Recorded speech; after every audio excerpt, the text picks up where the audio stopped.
Northeast Live exclusive report. For the children of Jalwagre Songgittal, or remote hamlet in one of the remotest corners of Meghalaya's East Garo Hills district, education is but a distant dream. The children of this remote hamlet have been deprived of education for close to 3 years now. The reason?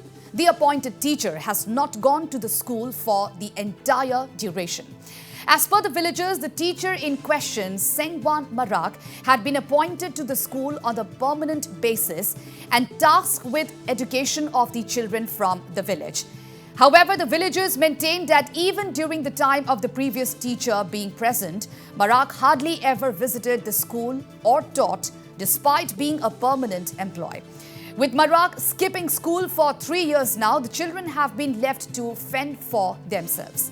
The nearest school is almost 7 kilometers away, making travel almost out of the question due to the remoteness of the village.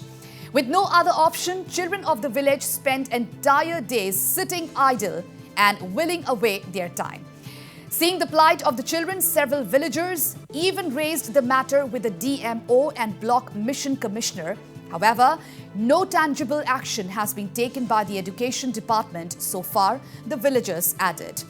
It may be mentioned here that the village of Jalwagre Songgittal is not isolated in its plight.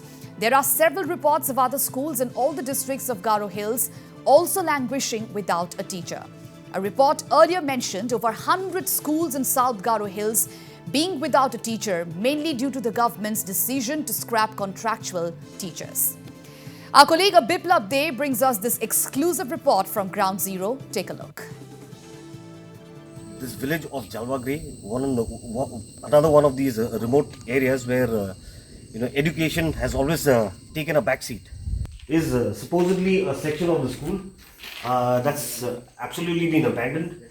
Using this for picnic spots or having a feast or something else. The windows and doors, everything is missing. Of course, there are 2 other buildings within the same place. About 70 students that are supposed to be in this village studying in the school. They all come to this school itself. The teacher, one Mr. Sengman Marak, has not been to the school since the past 3 years. This is prior to the COVID striking, and earlier too, he would only come here once or twice in a year. Now, this school was supposed to have 2 teachers. One died, after which a contractual teacher was given, but then since contractual teachers have been completely taken off the chart completely, so we now have just the one teacher for this entire school, which in 2020 had 70 students. As of now, because of the fact that the teacher is not coming to the school anymore, all these students are currently at home and without an education. This is a living example of what's bad with education in Garo Hills.